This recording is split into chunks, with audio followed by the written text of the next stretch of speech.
আসসালামু আলাইকুম রহমতুল্লাহ। আজকে আমাদের নাহুর প্রথম ক্লাস। আমরা নাহু শিখব, এর পাশাপাশি এজেরার মাধ্যমে প্র্যাকটিক্যাল ব্যবহার সহ শিখব। এই জন্য আমাদের নাহুর প্রশিক্ষণ কিতাবের 28 নম্বর পৃষ্ঠা বের করি এবং এশার বিসিকি শুরুতে বের করি।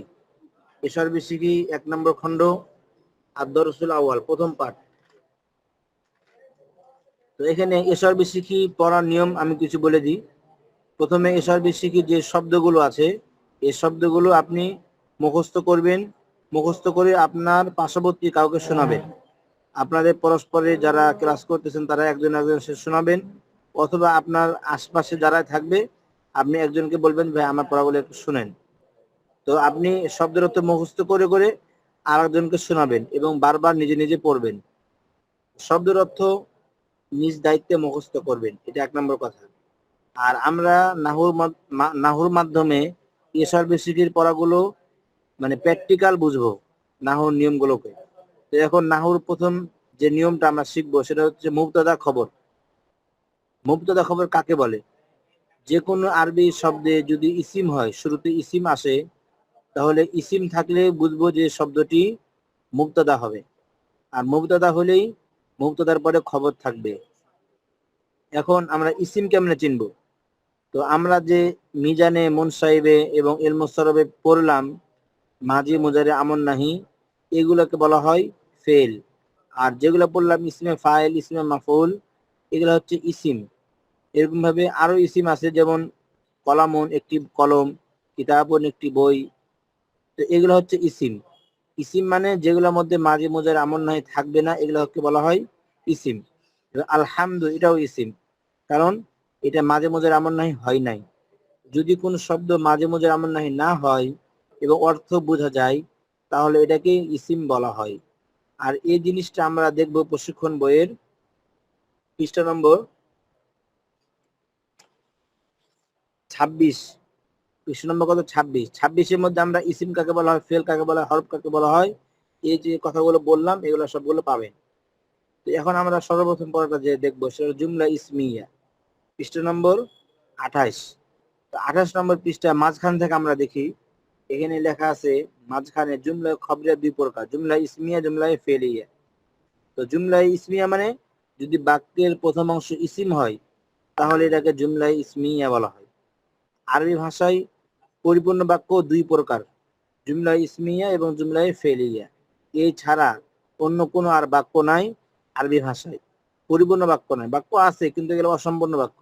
পরিপূর্ণ বাক্য একমাত্র 2 প্রকার, জুমলা ইসমিয়া, জুমলা ফেলিয়া। এখন আসেন জুমলায়ে আপনার ইসমিয়া বলা হয় বাক্যের শুরু অংশে যদি ইসিম হয় তাহলে তাকে মুবতাদা বলা হয়, আর মুবতাদা হলে পরের অংশটাকে খবর বলা হয়। যেমন উদাহরণ দেখেন আমাদের বইয়ের মধ্যে, হাদা আলিমুন, হাদা মুবতাদা, আলিমুন খবর। এরকম যত উদাহরণ আছে সবগুলো মুবতাদা খবরে তারকিব হবে। এখন আসি আমাদের এশার বিসিকিতে এই নিয়মটা আমরা প্র্যাকটিক্যাল এজেরা করব। যেমন আমাদের কিতাব বের করি, এশার বিসিকি প্রথম পাঠ, লেখা আছে দেখতে পাচ্ছেন হাদা, হাদিহি। হাদা, হাদি এটা হচ্ছে ইহা বা এটি। হাদা হলো মুজাক্কার শব্দ আর হাদি হলো মুয়ান্নাস শব্দ। আর মুজাক্কার মুয়ান্নাস কেমনে চিনবো? যদি গোলতা থাকে শেষে তাহলে বুঝবো মুয়ান্নাস শব্দ, তখন হাজি ব্যবহার করতে হবে। আর যদি সে শব্দের শেষে গোলতা না থাকে তাহলে বুঝতে পারবো যে শব্দটি মুজাক্কার, তখন ওই শব্দটার শুরুতে হাদা ব্যবহার করতে হবে। দালিকা, তিলকা এটা দূরবর্তীর জন্য, দালিকা আসে মুজাক্কার আর তিলকা আসে মুয়ান্নাস। তো এখন দেখেন হাদা কিতাবুন, ইহা একটি বই, হাদা মুবতাদা, কিতাবুন খবর। দালিকা কলামুন, দালিকা মুবতাদা, কলামুন খবর। হাদা কিতাবুন, এরপরে দেখেন হাদা মানে ইহা বা এটি, দিস, দিস মানে কি হাদা। হাদা কিতাবুন, ইহা একটি বই, দিস ইজ এ বুক, ইহা একটি বই। এখন আরবির মধ্যে তারকিব কিভাবে করব? হাদা এটা ইসিম, কিতাবুন এটা ইসিম, এই জন্য হাদাটা মুবতাদা, কিতাবুনটা খবর। তো এখন প্রশ্ন হলো যে কিতাবুনের মধ্যে পেশ কেন হলো? এর উত্তর হচ্ছে যে মুবতাদা খবর উভয়টি পেশ হয়, মুবতাদা পেশ হয়, খবরও পেশ হয়। তো এই জন্য হাদা কিতাবুন, হাদা মুবতাদা, কিতাবুন খবর। হাদা মুবতাদা পেশ হয়েছে, কিতাবুন খবর পেশ হয়েছে। এখন প্রশ্ন হলো যে হাদা এখানে তো পেশ দেখা যাচ্ছে না, তো পেশ কেমনে হলো? এর উত্তর হচ্ছে আরবিতে শব্দ ইসিম দুই প্রকার। কিছু কিছু কিছু ইসিমের মধ্যে পেশ হলে পেশটা দেখা যায়, এগুলাকে বলা হয় মুরাব। আর কিছু কিছু ইসিমের মধ্যে পেশ হলে পেশটা দেখা যায় না, কিন্তু ধরে নিতে হয়, মেনে নিতে হয়, এগুলাকে বলা হয় মাবনি। তো এরকম হাদা এর শব্দ হচ্ছে মাবনি শব্দ। তো মাবনি শব্দের মধ্যে পেশ হয়েছে মেনে নিতে হবে, কিন্তু পড়া যাবে না, দেখা যাবে না, শুধু মেনে নিতে হবে যে এখানে পেশ হয়েছে, ধরে নিতে হবে। তো হাদা মুবতাদা পেশ হয়েছে, কিতাবুন খবর পেশ হয়েছে। তো এখন এই তারকিবটা আমরা এশার বিশিকির এই প্রথম পাঠের মধ্যে সম্পূর্ণ জায়গায় একই তারকিব হবে, মুবতাদা খবর। তো এরপরে 18-20টা বের 18-20টা বের করে এশার বিশিকি হাদা বাবুন, ইহা একটি দরজা, এটা মুবতাদা খবর। এগুলা এই পৃষ্ঠা সবগুলো মুবতাদা খবর হবে। এরপরে আসি 19 নম্বর পৃষ্ঠা এশার বিশিকি। 19 নম্বর পৃষ্ঠা হাদিহি মাদ্রাসাতুন, এগুলা সবগুলো কি মুবতাদা খবর হবে। দেখেন হাদিহি মুয়ান্নাস, কারণ মাদ্রাসাতুন মুয়ান্নাস শব্দ, এই জন্য হাদিহি মুয়ান্নাস নিয়ে আসা হয়েছে। তো মাদ্রাসাতুন মুয়ান্নাস কেমনে বুঝলেন? কারণ এটা শেষে কি বলতে আছে। এরপরে আসি এশার বিশিকি 20 নম্বর পৃষ্ঠা কুফলুন, এনে শব্দের অর্থ মুখস্থ করতে হবে। এরপরে মা হাদা, ইহা কি, প্রশ্ন করতেছে মা হাদ ইহা কি। তো মা মুবতাদা, হাদা খবর, মুবতাদা খবর মিলে জুমলায়ে ইসমিয়া। মানে আরবি আমরা যেগুলাই পড়বো প্রত্যেকটা শব্দের তারকিব সহ পড়বো। কিসে পড়বো? তারকিব সহ। আমরা এখান থেকে তারকিব শিখতেছি। বাক্যের প্রথম অংশ যদি ইসিম হয়, এটাকে বলা হয় মুবতাদা, আর পরেরটাকে বলা হয় খবর। আর মুবতাদা খবর মিলে জুমলায়ে ইসমিয়া হয়ে যায়। তো আমরা এসর বেশি কি যে যে কথাটাই বলবো প্রত্যেকটা শব্দকে তারকিব সহ পড়তে হবে, তারকিব সহ পড়তে হবে, এবং জবরদের পেশ কেন হয় এটাও জানতে হবে, এবং অর্থ জানতে হবে। তিনটে বিষয় জানতে হবে। কয়টি বিষয়? তিনটে বিষয়। 1 নম্বর, একটা শব্দের জবরদের পেশ কেন হয়, কারণ জানতে হবে। 2 নম্বর, শব্দটির তারকিব কি, তারকিব জানতে হবে। 3 নম্বর, জানতে হবে শব্দটির অর্থ কি। এভাবে আমাদেরকে পড়তে হবে। তো আমি এই 3 পদ্ধতিতে পড়াগুলো বলবো, কিন্তু আপনারা পড়াগুলো শোনাবেন 3 পদ্ধতিতে। প্রথমে তারকিব, জবরদের পেশ কেন হলো, অর্থ কি। তো এখন আসেন মা হাদা, মা মুবতাদা, হাদা খবর, মুবতাদা খবর মিলে জুমলা ইসমিয়া, এটা তারকিব। এখন মা মুবতাদা পেশ হয়েছে, কিন্তু পেশটা দেখা যাচ্ছে না, কারণ এটা মাবনির শব্দ। হাদা এটাও পেশ হয়েছে, দেখা যাচ্ছে না, মাবনির শব্দ, এই জন্য। এর পরবর্তী পৃষ্ঠা 21 নম্বর পৃষ্ঠা, একই নিয়ম। এরপর আমরা বের করি এসব বেশিকে আপনার এই 22 নম্বর পৃষ্ঠা দ্বিতীয় পাঠ। দ্বিতীয় পাঠের মধ্যে এখানে কিছু মৌসুফ সিফতের আলোচনা করবে। মৌসুফ বলা হয় যার গুণাগুণ প্রকাশ করা হয়, আর সিফাত বলা হয় যে গুণটা প্রকাশ করা হয়। তো ভালো কলম, কলমটা হলো মৌসুফ, আর ভালোটা হচ্ছে সিফাত। সুন্দর মোবাইল, তাহলে মোবাইলটা হচ্ছে মৌসুফ, আর সুন্দরটা হচ্ছে সিফাত। তো এখন আমরা দেখি দ্বিতীয় পাঠে হাদিদুন, জাদিদুন, জাদিদাতুন। তো এই প্রথম শব্দগুলো হলো মুজাক্কার সিফত, আর জাদিদাতুন এগুলো মুয়ান্নাস সিফত। এখানে যেগুলো আছে সবগুলোই সিফত হবে, কিন্তু যেগুলো শেষে গোলতা আছে এগুলো মুয়ান্নাস সিফত, আর যেগুলো শেষে গোলতা নাই এটা মুজাক্কার সিফত। তাহলে জাদিদুন, জাদিদাতুন সবগুলো সিফত, মুজাক্কার সিফত, মুয়ান্নাস সিফত। জামিলুন, জামিলাতুন মুজাক্কার সিফত, মুয়ান্নাস সিফত। এরকম সবগুলো শব্দই কি মুজাক্কার, মুয়ান্নাস সিফত। এখন আসি কিতাবুন, নিচের লাইনে কিতাবুন জাদিদুন, একটি নতুন বই, এটা তারকিব কি? কিতাবুন মৌসুফ, জাদিদুন সিফত, মৌসুফ সিফত মিলে মুরাক্কাবে তাওসিফি। এখন মুরাক্কাবে তাওসিফি বললাম, তাহলে মৌসুফ কোনটা? কিতাবুন, কারণ কিতাবের গুণাগুণ প্রকাশ করা হচ্ছে। আর জাদিদুন কি? নতুন, এটা একটা গুণ, কিতাবের গুণ, তাই এটা হচ্ছে সিফত। তাহলে এখন মৌসুফ সিফত মিলে মুরাক্কাবে তাওসিফি। এখন এখন কথা হলো যে এখানে পেশ কেন হলো? পেশ এজন্য হলো যে দেখেন কিতাবুন জাদিদুন, এখানে মৌসুফ সিফাত মিলা, হয়তোবা আপনি বানাবেন মুবতাদা বা বানাবেন খবর, যেটাই বানান, তো মুবতাদা বানালেও পেশ হবে, খবর বানালেও কি হবে? পেশ হবে। এই কারণে এখানে পেশ হয়েছে। এরপরে কুররাসাতুন জাদিদাতুন, এটা মৌসুফ, এটা সিফাত, মৌসুফ মিলা মুরাক্কাবে তাওসিফি। পেশ কেন হয়েছে? পেশ হয়েছে এই জন্য যে এখানে দুটা মিলা মুবতাদা হবে বা খবর হবে, আর মুবতাদা খবর উভয়টি কি পেশ হবে। এরপরে আসে আলামুন জামিলুন, আলামুন মৌসুফ, জামিলুন সিফত। জামিলুন সিফত, মৌসুফ সিফত মিলে মুরাক্কাবে তাওসিফি। অর্থ কি? একটি সুন্দর পতাকা।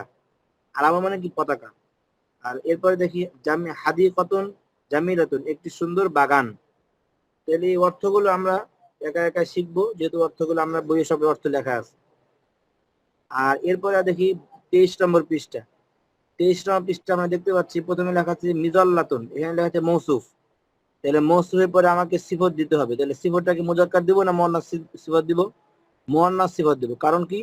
এখানে মুজাক্কার আর শব্দ আসে নাই, মৌসুফ মুয়ান্নাস হয়েছে। যেন মৌসুফ মুয়ান্নাস হওয়ার কারণে সিফাত মুয়ান্নাস নিয়ে আসতে হবে, শূন্যস্থান পূর্ণ করতে হবে। তাহলে আপনার শূন্যস্থান পূর্ণ হয়ে যাবে। তাহলে এখন মিজাল্লাতুন কদিমাতুন বা মিজাল্লাতুন জাদিদাতুন, এরকম মুয়ান্নাস একটা সিফত নিয়ে এসে বাক্যটা পূর্ণ করতে হবে এবং এভাবে শূন্যস্থান সবগুলো পূর্ণ করতে হবে। এরপরে আসি হাদা কিতাবুন জাদিদুন। দেখেন 23 নম্বর পৃষ্ঠায় মাঝখানে হাদা কিতাবুন জাদিদুন, ইহা একটি নতুন বই। তাহলে এখানে দেখেন হাদা, এটা কি? মুবতাদা। এখানে পেশ হয়েছে, ধরে নেওয়া হয়েছে পেশ মুবতাদার কারণে। আচ্ছা, এরপরে কিতাবুন জাদিদুন, কিতাবুনটা মৌসুফ আর জাদিদুনটা সিফত। মৌসুফ সিফত মিলে মুরাক্কাবে তাওসিফি হওয়ার পরে কি হবে? খবর হবে। কারণ আমরা নিয়ম পড়লাম এখনই যে যদি মুবতাদা আসে তাহলে পরেরটা খবর হবে। সেহেতু নিয়ম অনুযায়ী হাদা যদি মুবতাদা হয় তাহলে এরপরে মৌসুফ সিফত মিলে কি হওয়ার দরকার? খবর হওয়ার দরকার। তাহলে এখন মৌসুফ সিফত মিলে মুরাক্কাবে তাওসিফি হবে প্রথমে, মুরাক্কাবে তাওসিফি হওয়ার পরে খবর হবে। তাহলে এখন আসি এই লাইনের মধ্যে যে ঘর ঘর করা আছে এখানে, হাদা কিতাবুন, হাদা মুবতাদা, কিতাবুন খবর। এরপরে আসি হাদা কিতাবুন জাদিদুন, হাদা মুবতাদা, কিতাবুন মৌসুফ, জাদিদুন সিফত। মৌসুফ সিফত মিলে মুরাক্কাবে তাওসিফি হওয়ার পরে খবর। তিলকা মুবতাদা, সাআতুন জাদিদুন খবর। তাহলে এখন খবরটা কেমনে হলো? মৌসুফ সিফত মিলে খবরটা হয়েছে। তাহলে এখন এই যে নিয়মটা পড়লাম মৌসুফ সিফত, তাহলে এখন মৌসুফ সিফত কেমনে চিনবো? আমি মৌসুফ সিফত চিনতে পারতেছি না, তো এর উত্তরটা আমি এখন সামনে দিব। তো এখানে আপনি লক্ষ্য করেন তিলকা সাআতুন জাদিদাতুন, দেখেন এখানে সাআতুন এখানে মুয়ান্নাস, জাদিদাতুন এখানেও মুয়ান্নাস। এটা দেখেন মৌসুফ সিফত হলে কি লাগে? মুয়ান্নাস মুয়ান্নাস মিল থাকতে হয়, হয় কি হয় না? মুয়ান্নাস মুয়ান্নাস মিল থাকতে হয়, এটা 1 নম্বর মিল। আবার যদি শব্দটি মুজাক্কার হয় তাহলে মুজাক্কার মুজাক্কার মিল থাকতে হয়। যেমন দেখেন উপরের শব্দটা দেখেন, হাদা কিতাবুন জাদিদুন, উপরের লাইন, উপরের ঘর যেটা আছে, কিতাবুন মুজাক্কার, জাদিদুন মুজাক্কার। তো এখানে গোলতানায় যে দুটাই মুজাক্কার হয়েছে, তাহলে মুজাক্কার হলে দুটি মুজাক্কার হতে হবে, মুয়ান্নাস হলে দুটি মুয়ান্নাস হতে হবে। তাহলে এটা একটা নিয়ম মৌসুফ সিফতে। 2 নম্বর নিয়ম কি? 2 নম্বর নিয়ম হলো যে যদি মৌসুফের মধ্যে আলিফ লাম থাকে তাহলে সিফাতের মধ্যেও আলিফ লাম থাকবে। তাহলে এখন আমি যদি আলিফ লাম দিয়ে পড়ি তাহলে কি হবে? আল কিতাবুল জাদিদু, আল কিতাবু আল জাদিদু। আল কিতাবের মধ্যে যদি আলিফ লাম দিই তাহলে আল জাদিদু এখানে আলিফ লাম দিতে হবে। অর্থাৎ আলিফ লাম যদি দিতে চাই তাহলে মৌসুফ সিফাত উভয়টা দিতে হবে। আর আলিফ লাম না দিলে কোন জায়গায় দেওয়া যাবে না, মৌসুফে দেওয়া যাবে না, সিফাতেও দেওয়া যাবে না। যেরকম ভাবে কিতাবুন জাদিদুন এখানে আলিফ লাম দেওয়া হয়নি। যদি আলিফ লাম দিতে চাই তাহলে 2 জায়গায় দিতে হবে, 2 জায়গায় 2 শব্দ মিল রাখতে হবে। তাহলে এখন 2 শব্দের মধ্যে মিল থাকবে 4 বিষয়। কয় বিষয় মিল থাকবে? 4 বিষয়। 1 নম্বর বিষয় হলো যদি আলিফ লাম থাকে তাহলে উভয়টি শব্দের মধ্যে, অর্থাৎ উভয় মানে কি? মৌসুফ সিফত, মৌসুফ সিফত উভয় শব্দের মধ্যে আলিফ লাম থাকবে অথবা উভয়টির মধ্যে আলিফ লাম থাকবে না। এটা 1 নম্বর বৈশিষ্ট্য। 2 নম্বর মৌসুফ সিফতের বৈশিষ্ট্য, মৌসুফ সিফত উভয়টি মুজাক্কার শব্দ হবে অথবা উভয়টি মুয়ান্নাস শব্দ হবে। যেরকম দেখতে পাচ্ছেন কিতাবুন জাদিদুন মুজাক্কার শব্দ, কুরাসাতুন জাদিদাতুন মুয়ান্নাস শব্দ। তাহলে এটা হলো 2 নম্বর বৈশিষ্ট্য। 2 নম্বর বৈশিষ্ট্য কি? যে উভয় শব্দ অর্থাৎ মৌসুফ সিফত উভয়টি হয়তো মুজাক্কার হবে বা হয়তো উভয়টি মুয়ান্নাস হবে। 3 নম্বর বৈশিষ্ট্য, 3 নম্বর বৈশিষ্ট্য হচ্ছে যে মৌসুফ সিফত উভয়টির বচন একরকম হবে। অর্থাৎ যদি মৌসুফ এক বচন হয় সিফাত এক বচন, মৌসুফ দ্বিবচন তাসনিয়া হয় সিফাত দ্বিবচন তাসনিয়া, মৌসুফ জামা হয় সিফাত জামা বহুবচন। এটা 3 নম্বর বৈশিষ্ট্য। 4 নম্বর বৈশিষ্ট্য কি? 4 নম্বর বৈশিষ্ট্য হলো মৌসুফ যদি এক পেশ হয় সিফাত এক পেশ, মৌসুফ যদি 2 পেশ হয় সিফাত 2 পেশ, অর্থাৎ এর একরকম হবে। মৌসুফ যদি 2 জের হয় সিফাত 2 জের হবে, মৌসুফ যদি এক জবর হয় সিফাত এক জবর, মৌসুফ যদি 2 জবর হয় সিফাত 2 জবর। অর্থাৎ মৌসুফ সিফাতের এরাব মানে জবর যে পেশ হরকত তানবিন উভয়টির মধ্যে একরকম থাকতে হবে। এ হলো চতুর্থ বৈশিষ্ট্য। এর বৈশিষ্ট্যগুলো আমি আবারও বলছি। 1 নম্বর, আলিফ লাম থাকলে উভয়টি থাকবে, না হলে থাকবে না। 2 নম্বর, মুজাক্কার হলে উভয়টি মুজাক্কার, মুয়ান্নাস হলে উভয়টি মুয়ান্নাস। 3 নম্বর, উভয়টি বচন একরকম হবে। 4 নম্বর, উভয়টি ইরাব মানে হরকত তানবিন একরকম থাকবে। তাহলে এখন আসি, এই যে 4টা নিয়ম বললাম, এই 4টা নিয়ম কোথায় আছে? এই 4টা নিয়ম আছে আমাদের প্রশিক্ষণ কিতাবের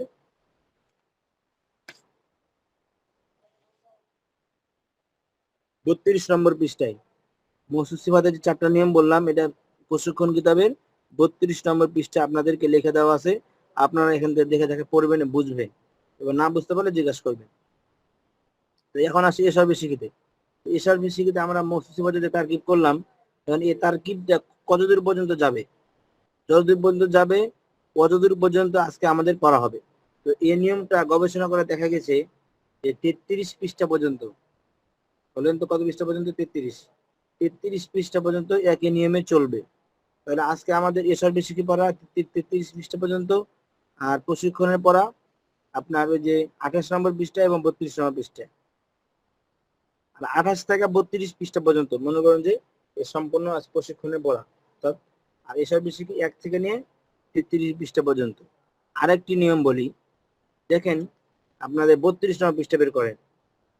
32 নম্বর পৃষ্ঠা দেখেন কিতাবুন, দেখেন নিশ্চয় দেন কিতাবুন, কিতাবুন জামিলুন, পাইছেন কিনা? মানে যেখান থেকে আরবি শুরু হয়েছে লাইন ধারাবাহিকতায়, সেখানে কিতাবুন, তারপরে কিতাবুন জামিলুন। তো কিতাবুন এর তার কি হবে না একটা শব্দ, কিতাবুন জামিলুন মওসুফ সিফাত। হাদা কিতাবুন জামিলুন, হাদা মুবতাদা আর কিতাবুন জামিলুন মওসুফ মিলে খবর। আল কিতাবু জামিলুন, আল কিতাবু মওসুফ আর জামিলুন সিফাত, এরকম হবে হবে না? যদি না হয় তাহলে, যদি একরকম মিল না থাকে তাহলে বলতে হবে মুবতাদা খবর, বলতে হবে মুবতাদা খবর। আর যদি মিল থাকে তখন বলতে হবে মওসুফ সিফাত। দেখেন আল কিতাবু জামিলুন, এখানে দুইটা মিল নাই, একটা আলিফ লাম একটা আলিফ লাম ছাড়া, তাহলে প্রথমটা মুবতাদা পরেরটাকে খবর। এরপরে দেখেন হাদাল কিতাবু জামিলুন, তো এখানে আসেন হাদাটা কি বলবেন?